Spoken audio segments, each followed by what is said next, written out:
Welcome to another episode of the Mark Jackson Show. I'm Mark Jackson. That's the dynamic one, my guy Blue. Wanted to come and talk to me network. Shout out Cam and Mace. Appreciate all the love and support. We got a special guest today, but let's pay some bills first, Blue.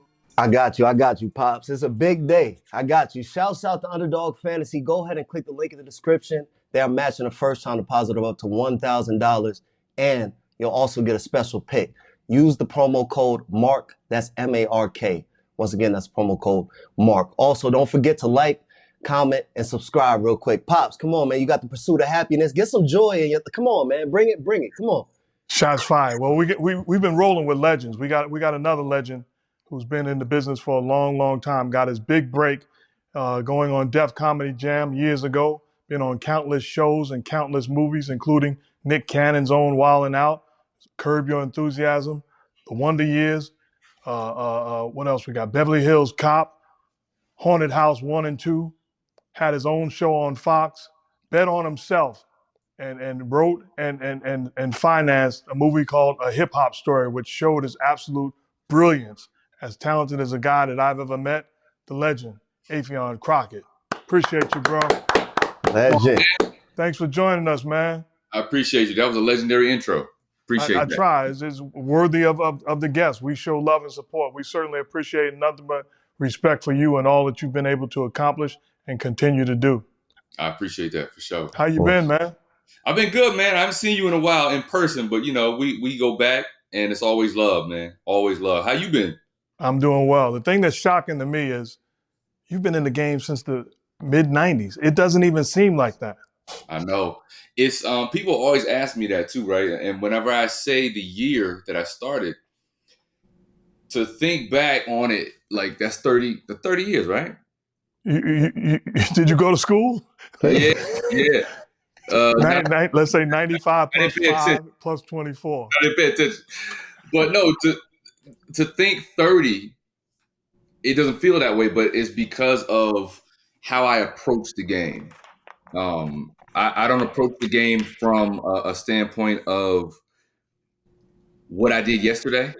There's always, I always wake up with a freshness and figure out what can I be inspired by today, and what can I, what is moving me to create today. So it keeps my material fresh as opposed to me waking up doing the same formula that I did from the 90s. If that makes any sense.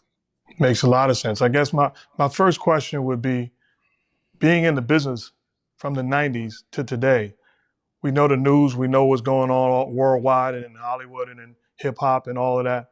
How have you stayed, for lack of a better term, clean and set a standard that makes the people that know you well proud?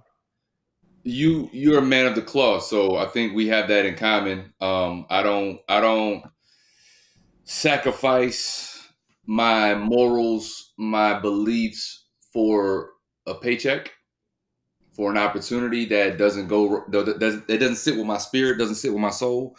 So for me, it's been pretty easy. I know I've seen the when the opportunity takes someone down a road that they think is going to be fruitful, and the twists and turns that happens with that. For me, it's like, nah, I know who I belong to, and I just stay right there. I stay rocking with that understanding that that's exactly my path. And so it doesn't matter, if there's a yacht attached to it, a bigger house, I know that those things are just things. So godliness with contentment is great gain. So I'm content where I am. I'm content with what I have. So I don't have this hunger and this thirst for what they need.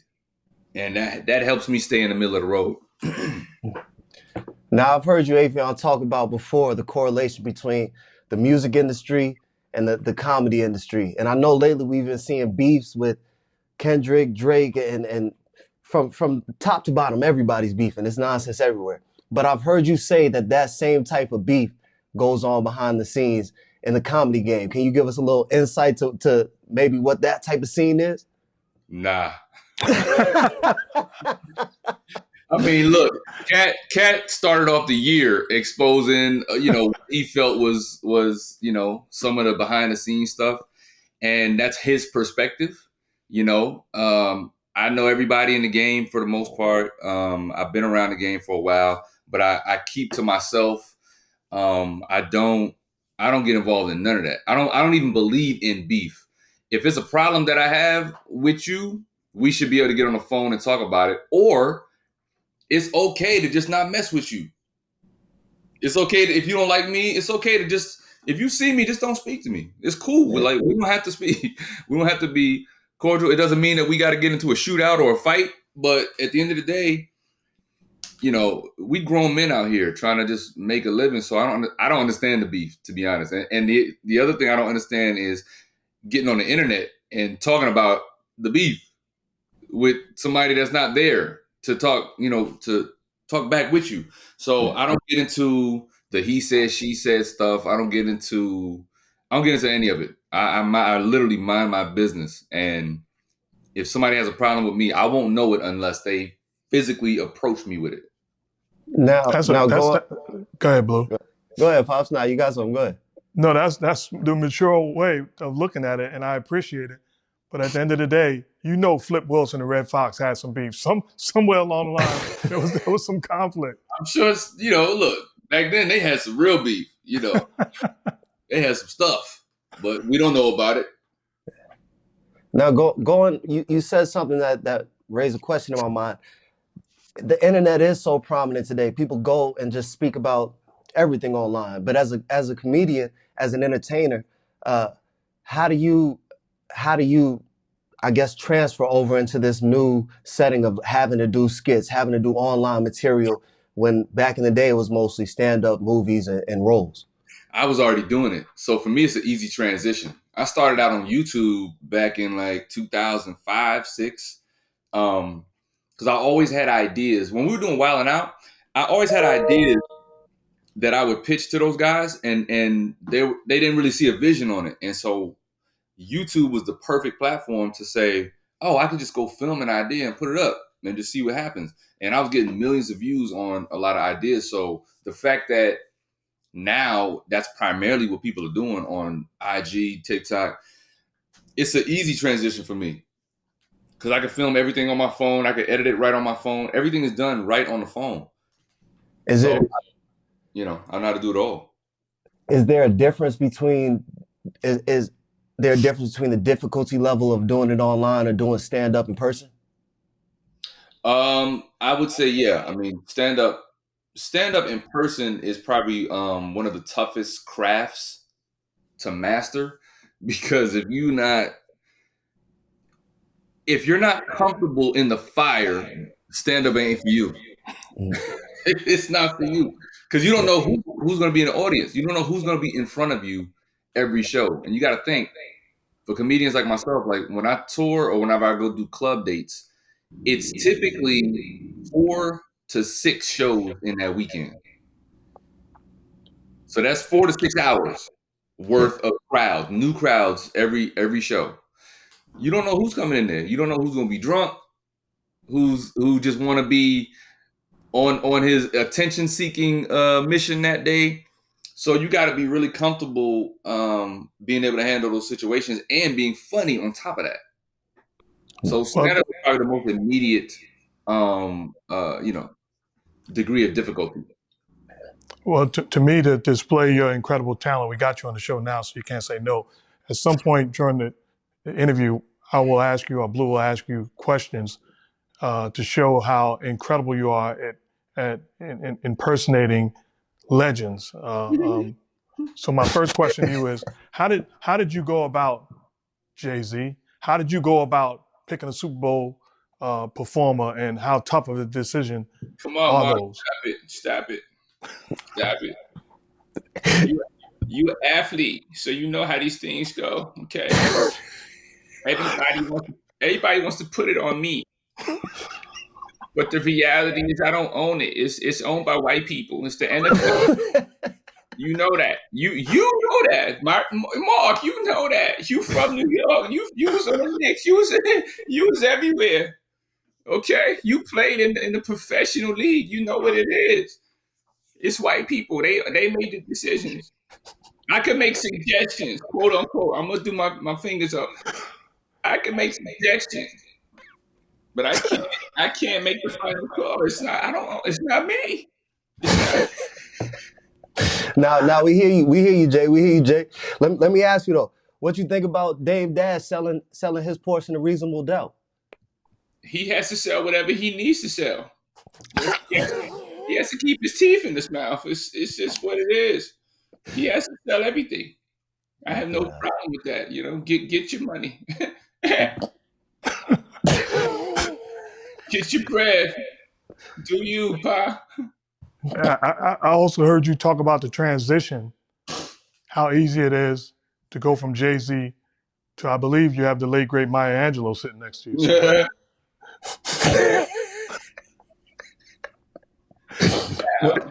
Yeah, Mark. Oh, did you get into trouble when you was younger? You couldn't be around the house like. Oh yeah, of course I did. Of course I did. I would do just do, you know, things that a kid shouldn't be able to do, and I would and some of that came with a certain amount of language to do these characters. So my parents would be like, you know, you can't say that, but it was funny, so I'm gonna let it slide. Was they calling you in the room to entertain when the family came over, the family reunions? Yeah, it was. That's actually how I started performing. It wasn't even. It was more dance and singing. We would imitate and do all the routines from the Jackson 5, the Silvers. That was it. When they had their drunk parties with all their friends, they would wake us up in our pajamas and we would be in the living room performing. You talked about how tough it is doing stand-up. I remember during my research, you had a tough night opening up for Steve Harvey, and he was very supportive for you. Could you talk about that?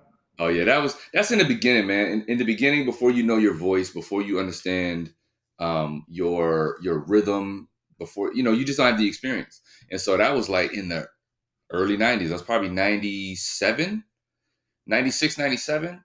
And yeah, I didn't have it. I didn't have the what do you call it? I didn't have the power, I didn't have the voice, I didn't have the experience. And so I'm opening up for Steve Harvey, and without really understanding, especially back then in the Def Comedy Jam era, he was such a, I mean, that him and all those guys, Bernie Mac, they were all a specific type of comedian and at a certain level. And the audiences back then, when they came out on those weekends, they just wanted to see them. And so I'm opening up, and I just didn't have it. I wasn't as funny as I am now.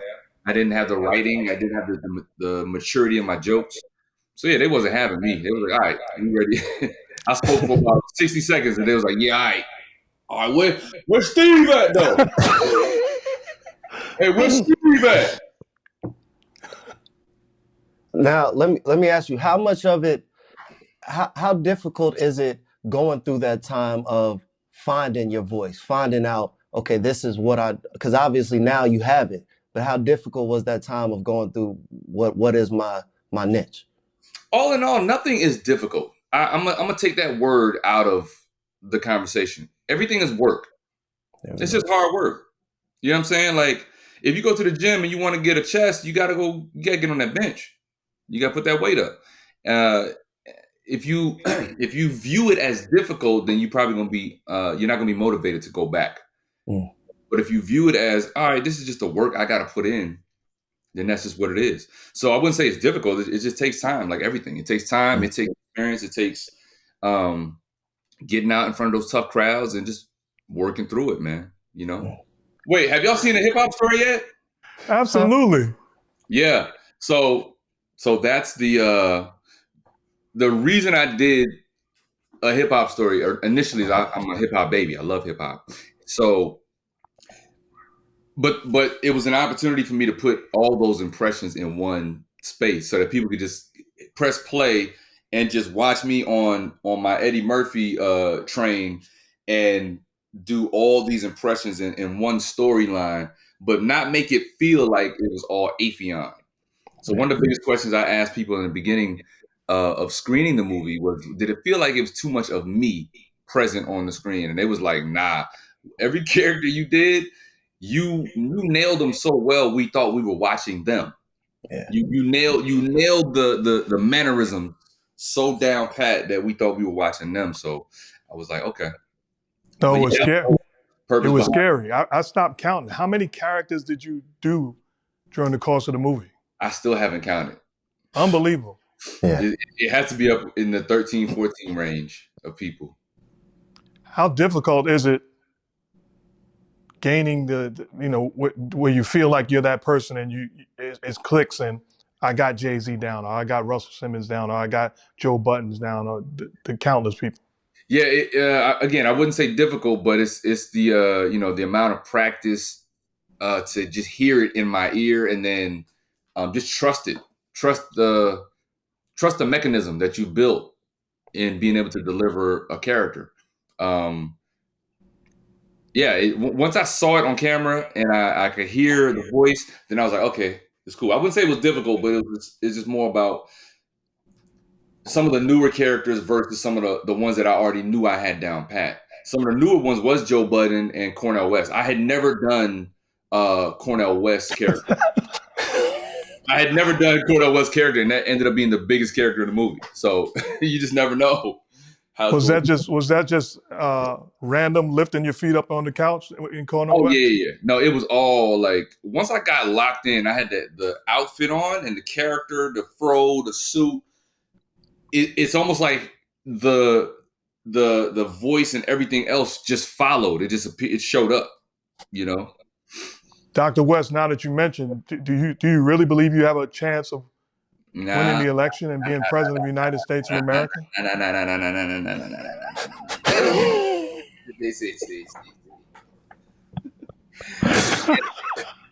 If the orange nigga can win.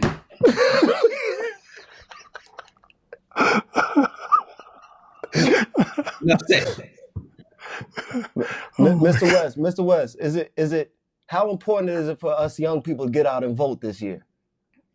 You have to decide if you want good versus evil, then you know how important it is. Get your behind out there and get taught. The thing, it's got to be rewarding for you, Affion, to bet on yourself and then see the results follow, the support and the backing of the people acknowledging your greatness. You financed this movie. Yeah, I mean, that's the most gratifying thing in the world. Like to know that I have an idea that I believe is a good one, a great one, and is viable, and to be told countless times that it's not. To finally say, all right, I'm just going to do it because I see the vision, I see how to execute it, and the reactions was so crazy from legendary people. The support was crazy, so very gratifying. You know, it's the spark I need to know that I can really keep going in that direction of creating film and TV. Now, Affion, seeing you go from character to character is amazing, first off.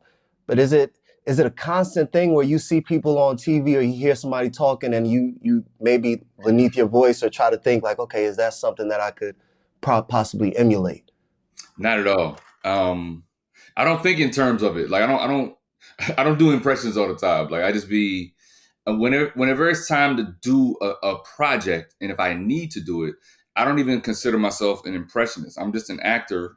So the same way Denzel will go into the lab to do Malcolm X, to do that, to do a whole film as an icon like Malcolm X, it's the same way I approach a character.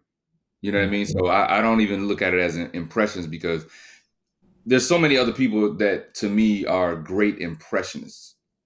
I just look at myself as an actor that's just very accurate. I appreciate that humility, but I cancel that. I ain't even listen to that. You are absolutely brilliant and great at what you do. So I appreciate it. Yeah. Now, who were your influences growing up? Who are the people you watched and said that's what I want to do? Eddie Murphy. Eddie, I mean, look, Eddie is I don't know if y'all can see it, but there's watch this. Bam. Bam. Okay. Eddie is right there. So watching Delirious, watching Raw, watching Eddie on Saturday Night Live doing his characters. His movies are all classic. They're movies that you want to watch 40, 50 times. You can quote every line. He's just highly influential. And so, there's others that were after him. Chris Rock, Martin Lawrence, Arsenio Hall, who partnered up with him in so many movies. The Wayans family, like the list goes on. But Eddie, for me, started it off. Like I was too young to really understand Richard Pryor. I came up when Eddie Murphy's reign was starting to really pop off. So Eddie was the most influential on me. Well, you mentioned Eddie, but you also, and I gotta hear from the horse's mouth, Chris Rock, the role that Eddie Murphy played in your success, and what he meant to you as a young comedian trying to follow him, Chris. I can't do Chris right now. Pause. It's a very scratchy voice thing, but no, it's if you watch Beverly Hills Cop 4, I played a valet guy. Where if you understand and remember part 2, Chris Rock played the valet, and for me it was like, all right, dream come true. I grew up watching Eddie Murphy and all of his movies, and to be able to now jump in those shoes of Chris Rock and be able to play that character. And they gave me a lot of lines to be able to just like banter with him. So it was like, wow. Like, Mark, I'm sure you could attest to that. Who are some of your influences as a basketball player? That's a great question. Way to take over the show. As a kid, I wore number 15 because of the great Earl Monroe, who played with the Baltimore Bullets and then was traded to the New York Knicks and won a championship in Madison Square Garden with the Knicks. So he was impactful in me. And then after that, it became Magic Johnson. It was just unbelievable the way he passed the basketball and led and carried the game, being the best player without scoring a hoop at times. So those people were very influential in my upbringing and allowing me to dream. So you understand what it's like to be, once you've looked at them for so long and then you now are standing face to face with them, matching up against them. Like, I'm sure that was like everything to you, right? Absolutely. Now the question to you, because this is something I talked about on the previous show. Now I'm looking at my phone and I have Earl Monroe's number in my phone. I got Magic Johnson. It's like, I look at it sometimes and be like, this is absolutely ridiculous. This is unbelievable. Yeah, it's the most surreal thing ever because, as a kid dreaming, these people are so separate from you, and they're almost unattainable in your mind at the time. And now they're, like you said, they're in your phone. You can FaceTime them. You can call. It's crazy to look at my phone and see Martin on the line. I'm like, yo, that's Martin Lawrence, bro. That's crazy. It's crazy. It says a lot about how far we've come, and I humbly submit the accomplishments and the favor that we've been able to have on our lives. And the work that we put in. Yeah. I didn't work hard. No, I'm joking. Let me ask you, who would you consider the top 5 comedians of all time? That's a tough one. I mean, I can give you my top 5 influences, but I don't really believe in rankings because everything is subjective. But for me, it's you gotta. Dang, Richard is almost unrankable. Richard, Cosby, from a comedy standpoint, they're almost unrankable. Eddie is too at this point. Right. But again, for me, my top influences are Eddie. Everybody I named already. Eddie, Chris, the Wayans, the whole Wayans family, I categorize them as one because they're a whole movement. They're an entity. They're an iconic family, and In Living Color changed the entire game. Even for Super Bowl halftime show, they created the halftime show. Right. You know what I mean? So George Carlin is another big influence on my style and just how I think. Yeah, I don't know. I don't know if that was 5 or not, but it's so many that I'm influenced by. But that's my bowl of people that I study. Okay, way to dance. I know you have a dancing background and you're great at that. Who's the greatest basketball player of all time? So debatable.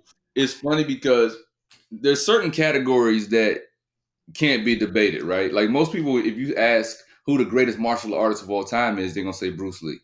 If there's a question about who the greatest bodybuilder of all time, most people will say Arnold Schwarzenegger, like most influential. This basketball conversation, because I hear it too often, and there's arguments to support everybody that they name, right?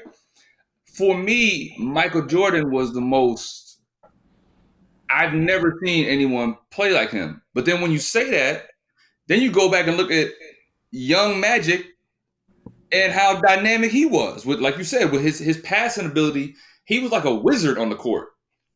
And then the rivalry with him and Bird was white Steph before Steph. You know what I mean? And then you got the Kobe conversation, which for me, Kobe was such a fan of Jordan, even though he didn't admit it early on in his career. He used to deny the Jordan association. I remember him saying, "Well, I'm a Magic fan. I'm a Laker fan. I didn't really pay attention to Jordan like that." It's like there's no way you couldn't have paid attention to Jordan. You walk like Jordan. You chew your gum like Jordan. So, and then we have LeBron. I don't understand the LeBron hatred, and so many people try to deny the greatness that is LeBron, and the fact that he's still playing in what is his 20th year? 21st, I believe, about to be 40 years old in December. Listen, man. And he's now the all-time leading scorer in the entire game, in the history of the game. A pass-first guy accumulated enough points to pass Kareem. Like, how do you do that if you're not in the GOAT conversation? Mm-hmm. So it's too many factors for the greatest of all time. But I can say that I think, for me, Jordan is the guy that changed it. He was the one that made me really sit down and stay glued to the television. The most innovative moves. He took the business of basketball to another level, and I feel like he's the one that opened up the endorsement possibilities for a lot of these players at the level that they're getting it now. Yeah, man, it's tough to say. Oh, we forgetting Bill Russell, 11 rings. 11. He don't get talked about enough in the GOAT conversation. We gotta stop. Wait, Affion, we gotta stop because we done said 8 names. It's not that many in the greatest of all time, to me at least. I don't know. I don't know, Bill. Blue. To me, Bill Russell is not better than Michael Jordan. I'm sorry. There's too many factors that goes into it. Everybody picks. It's convenient when they start talking about the best basketball player, right? They'll start switching up and moving the scoring board. Well, are we counting rings? That's the whole argument with Kobe versus LeBron. Well, Kobe got 5, Bron only got 4. And so some people like to stick to the ring conversation when it comes to those two. But then if you're gonna go ring, you got to go Bill. If you're talking rings. Mike got 6, yet he's still the most mentioned name as the greatest of all time. Magic has how many? 5. 5, right? Bird, how many did Bird have? I believe 3 or 4. 3, I believe. So, again, none of those Negroes have 11. What are we talking about? None of them was 8 inches taller than the people they was playing either, though. See, you doing the same thing. It's all excuses. Well, he was taller. Well, he was. No, it's a different time. He played in 1938. It wasn't as difficult. The ball didn't weigh the same. It's always an excuse. It's always an excuse. No, you should see how I cook Todd from accounting at LA Fitness. I don't want to hear about Bill Russell. Like this week, he's just no. Michael Jordan. 11 joints. You ain't even got 11 fingers on your body. Oh man. Bill's can't even wear all his hardware, son. Bill's up there. I'm not gonna disrespect Thank you, Bill. because one thing I don't like is how if we're in one camp, we disrespect the other camp. You know, that's if anybody is in the discussion, then they are truly great and legends of the game. That's what I'm saying. It's too subjective. So all these guys are greats. Who's the greatest of all time? I don't think there can be. There's too many factors. Who's the greatest boxer of all time? Growing up, it was always to me it was Muhammad Ali. But my problem is if I just think about who's the best boxer, I got to say Floyd Mayweather. I never saw Floyd hurt or lose. I saw Ali hurt. I saw him lose. I saw him have tough nights. Floyd is 50-0 and basically did it on his own terms. Who do you got? The problem with that is Floyd created the myth that you can have no losses. Like to have 0 losses means you're the greatest. And I disagree with that. I don't think that that's the case. I feel like we know so many greats. The first name you named was Ali. And he's still known as the greatest of all time. So it's like, we can't build it on losses. So now a lot of these young boxers, as soon as they get a loss, it does something to their mental. They're not the same fighter after that one loss. Some of them fight back and come, maybe, get their title back or whatever, but they're never the same because they're stuck in this mindset of I can have no losses. And you're right. I think from a pure pugilistic standpoint, Mayweather is probably one of the purest boxers we've ever seen. Purest. But for me, my favorite was Mike Tyson. Mike Tyson and Roy Jones Jr. because Roy Jones was so unorthodox with his style. He was like a scorpion. The way he would, you never knew where his hands was gonna come from. He could hit you with a lead hook, a lead right hook. And then like a straight left, like where's this coming from? 2 in a row. You're right. He broke all the rules as far as what you should and shouldn't do. As a disciplined fighter, he was able to get away with it for so long. He was as good as I've seen. Absolutely. But yeah, Mike Tyson was my favorite boxer of all time. How big of an influence did Bruce Lee played in your life? Major. Bruce was the guy who, at the time when I was getting bullied in school and I was looking to figure out how I can, get these guys to leave me alone, I watched Return of the Dragon, the movie where Bruce Lee fought Chuck Norris. And the whole storyline was him coming to a new place and, the thugs was trying to bully his family out of the family business, the restaurant business. And he's this small 5'7" guy, 135 pounds. And he just started whooping on him. So I looked at his style and I started studying martial arts just from watching his style. And then I started taking classes. So just his mentality, his philosophies, his approach to the game and his approach to bullying specifically was played out and laced throughout all his scripts, all his movies. So big influence on me. Awesome. Who's your top 5? Just to shift gears, who's your top? Maybe not best. Who's your favorite musical artist? Top 5. It's too many to name, man. Who's some of your favorites? I mean, Michael's and MJ is, there's all these conversations about, is Chris Brown better than Michael Jackson and Usher, is he better? Let me tell you something, man. I've seen Michael Jackson in person.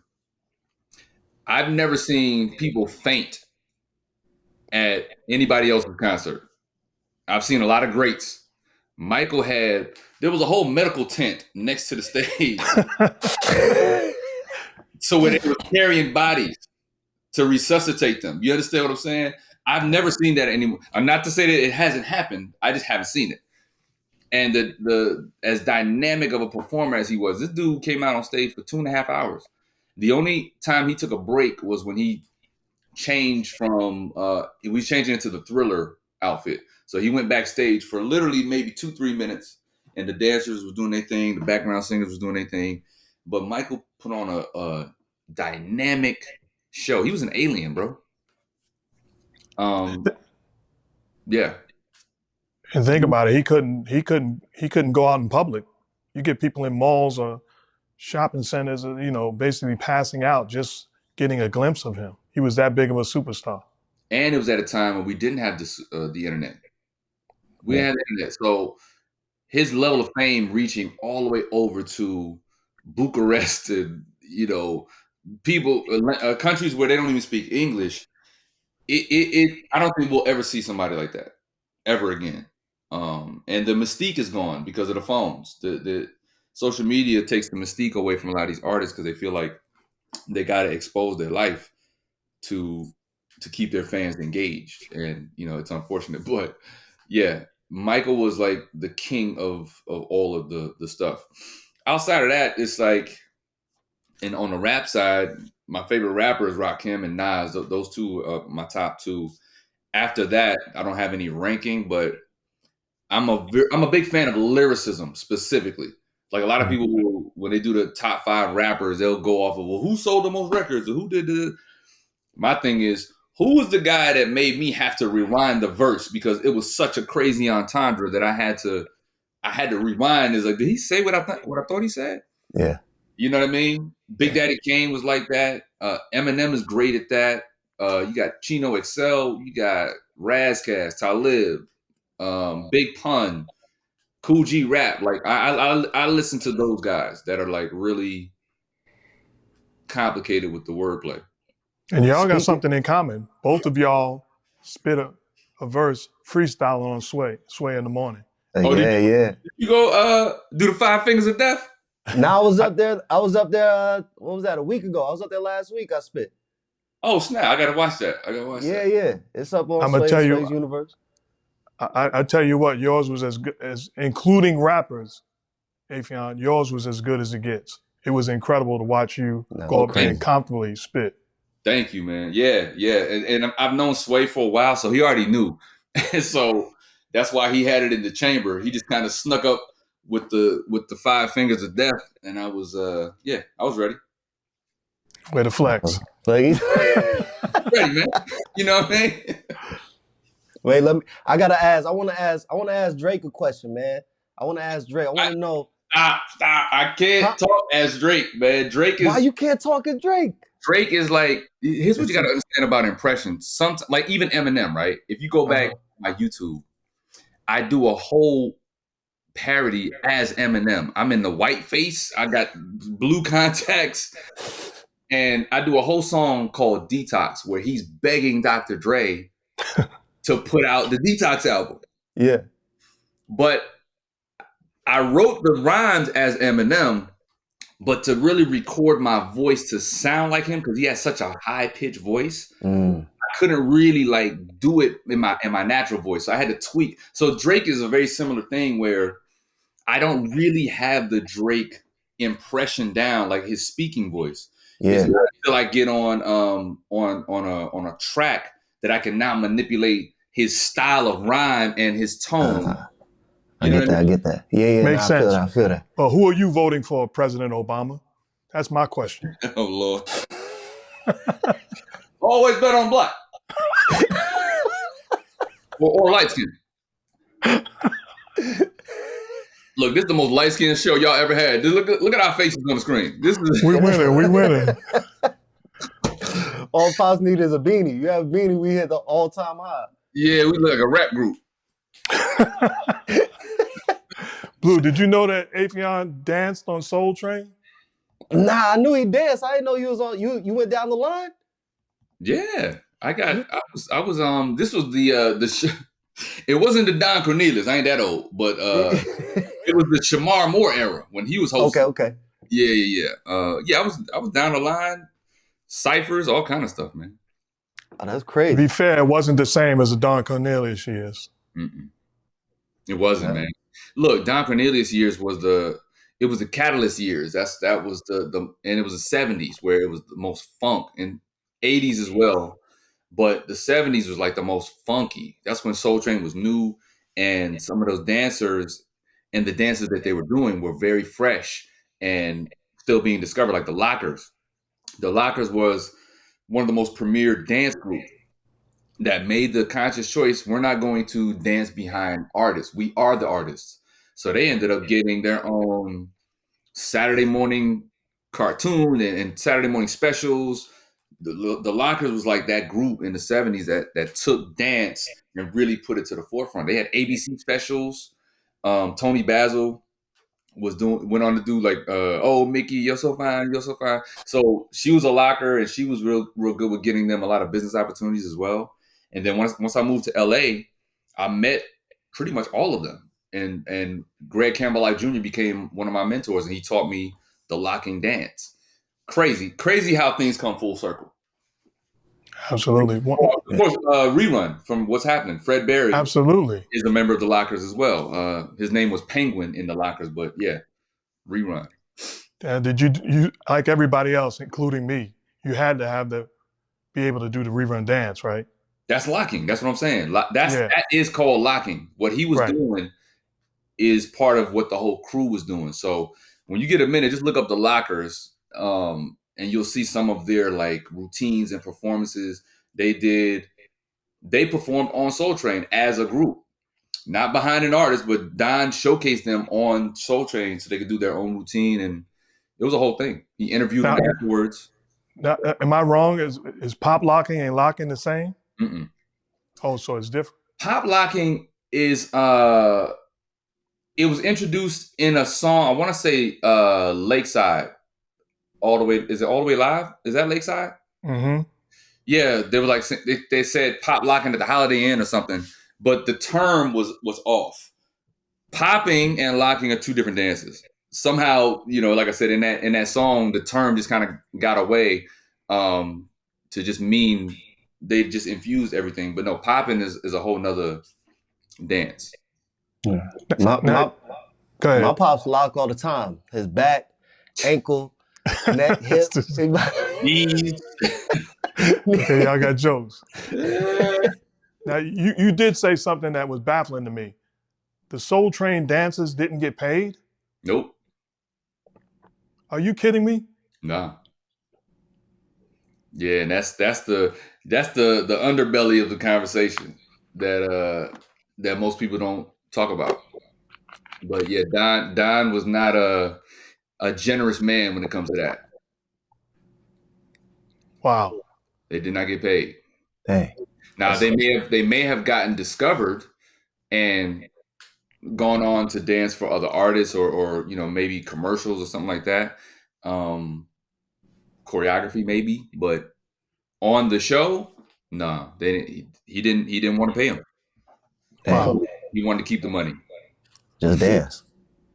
What are you working on now? What should we be looking out for what you're doing next? More films, more TV shows. I'm developing everything from film and TV, and more stand up. I'm touring. Yeah, I'll be in Tacoma, Nate Jackson's club, Super Funny Comedy Club, this weekend. So yeah, I'm out here. I'm out here developing and writing. So a hip hop story. If you love a hip hop story, then it's going to be more films of that caliber coming. I tell you, it was absolutely incredible watching the hip hop story. Just like I said, the amount of characters that you performed and perform at an elite, all-time great level was a special piece. We look forward to big things coming from you moving forward. The thing I go back to is how you stayed true to the game and true to yourself. A comment you said that jumped out to me in one of your previous interviews. You said, "I sleep peacefully at night." Everybody, that's not their testimony because they've taken something, or the yacht, or the car, or the money. Mm-hmm. It really blessed me that you said, "I sleep peacefully at night." And I'm proud knowing you, that's something that's not a throwaway line. You really mean it. Absolutely. Yeah. You if you give up your sleep, you're tormented, and that's not something you even want to play with. So I'm very serious about my piece. Now, Affion, on another note, I did a little research on you. You were born in Germany? No, I lived in Germany. Oh, you lived in Germany. Through a How military. was how was it? How was living in Germany? It was beautiful. It was dope. It's a foreign land. I was there when I was a young kid, so it was culture shock at first because I've never been anywhere where people speak different languages. I didn't even understand that in my 5-year-old mind, but just their culture is one that is like they believe in preserving their land and preserving, their cultural practices. So they walk a lot. They preserve their forests, and how we over here we chopping down trees every day just to put up a new apartment complex, killing the earth, right? But over there, they believe in that oxygen and that walking through through nature, and they still have castles over there, and some of their architecture is just really like classic and vintage, but it's beautiful over there. You know what I'm saying? I can't speak to their history, their political history, and the wars and all that kind of stuff. But as far as the people over there and the culture, we had a great experience over there. Awesome. My question to you as a comedian, winding up, I believe that there's humor in everything. So I've been at, I gotta admit it, I've been at funerals and laughed because it just it changes the game and it keeps you sane and it gives you a peace. And there is humor in everything because at the end of the day, I believe we win. But am I crazy to think that, or is that your same beliefs? That there's comedy in everything? Yeah, I'll tell you a quick story. My younger brother and I, we had a bet, basically who was going to live longer. And the winner had to touch the casket of the loser and say, I won. So I'm sad to say I won. My younger brother passed away, but I stayed true. In the middle of the service, I touched the casket and looked and said, I won. Now that's sick to some folks. But to me, it shows our relationship and the humor in it. Yeah, that's love, and that's between you and him. That was a moment, and that's something that y'all agreed upon. So you had to do that. Like there wasn't even an option. You had to fulfill that action.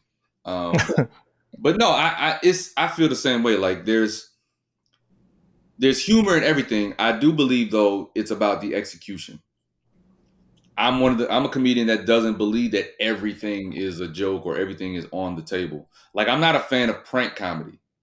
I'm not. I don't. None of it. Like people walking up to people on the street or in the grocery store and just doing these weird. I'm not with it at all. I think if you're not able to bring the audience along with you and they know that they're coming along for a funny experience, then you're probably not good at comedy.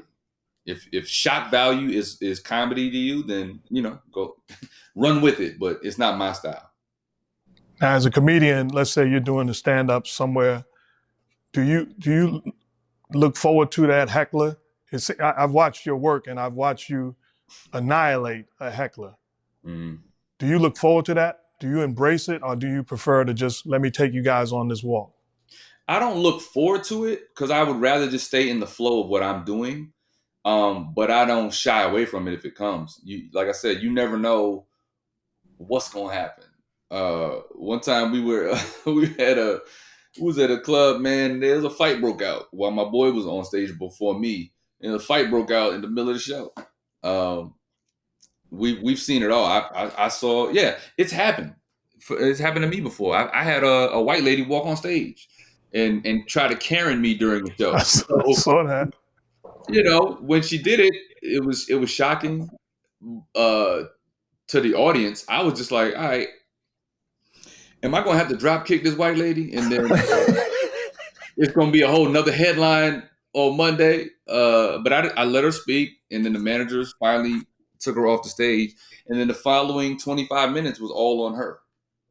So it's not that I look forward to it, but should it happen, I'm well equipped to handle it. Now, let me ask you a personal question. You know who Reggie Miller is, right? Mm-hmm. whose ears are bigger, mine or Reggie Miller's? We've had this argument for 40 years now. Whose ears are bigger? I might take offense to that, brother Mark, because when I was younger, people used to be like, "Man, you look like Reggie Miller." So it's because my ears stick out a little bit too. So I would say between the two of y'all, his probably stick out a little more.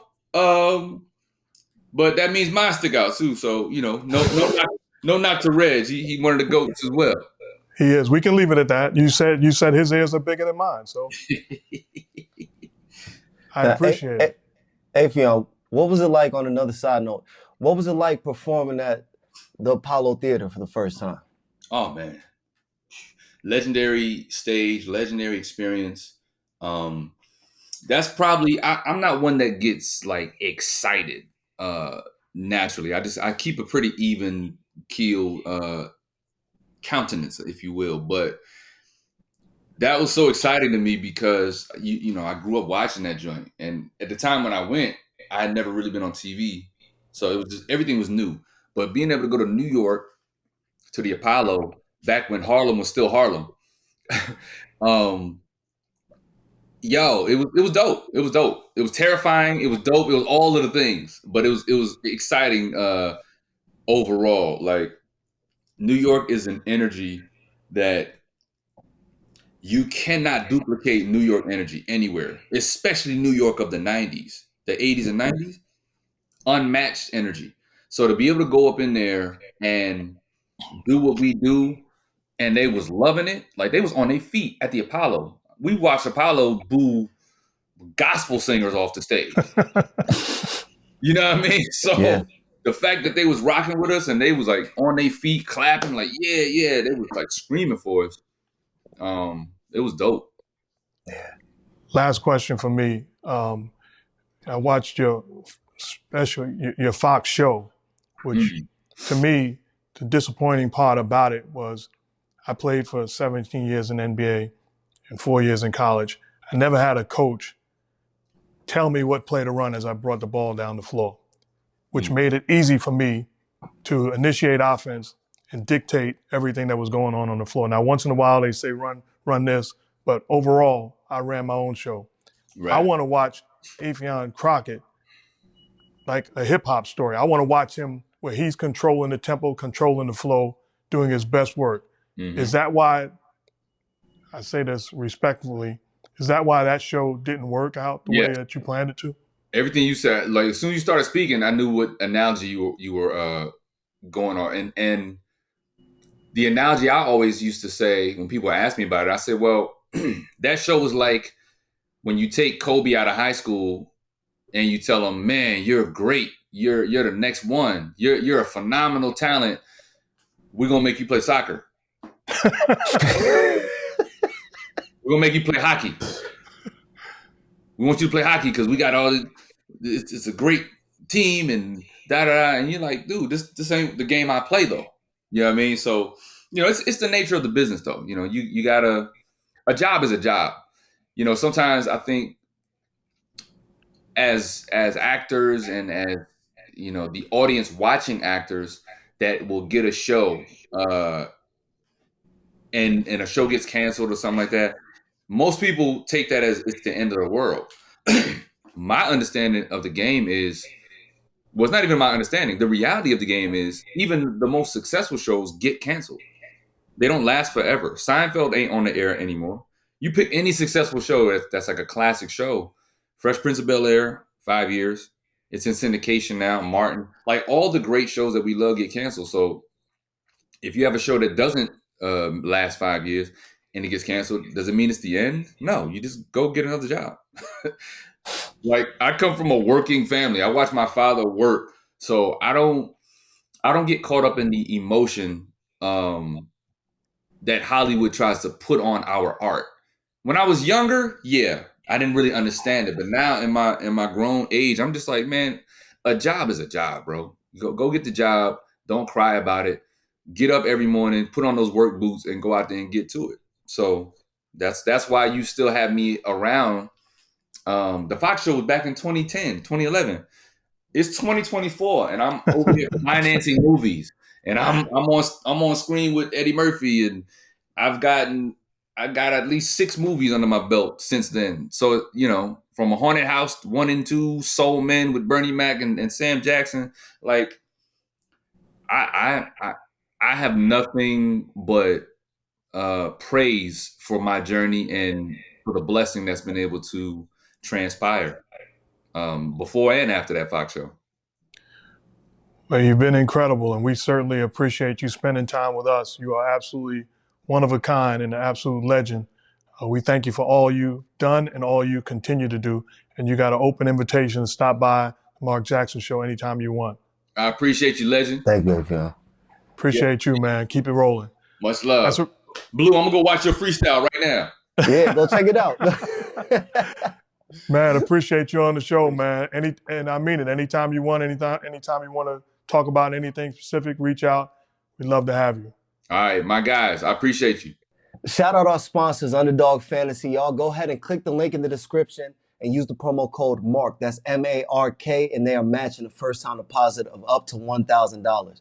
You'll also get a special pick. Also, we got the merchandise. It is here. Hand down, man down merchandise is in the building. Go ahead and go to thatman.store. Once again, that's thatman.store. You can get your gear right now, man. Back to you, Pops. A special shout out to my middle son, JetStanley, who is the creative director for all the gear, put together all the designs. Again, show some love. We certainly appreciate it. Remember, everybody that knows me knows that I'm a big boxing fan, and I love Mike Tyson, Brooklyn's own Mike Tyson, New York City's own Mike Tyson. First 25 fights in his career, he knocked everybody out. Well, in boxing, you go 12 rounds, you get 3 minutes per round, and you get a minute in between rounds to go to your corner, to get encouragement, to get instructions, to recoup and to recover. Didn't matter who was in Mike's corner, but at some point, he changed it from a legendary corner to a bunch of his friends and associates. One night, Mike Tyson was fighting and he got hurt.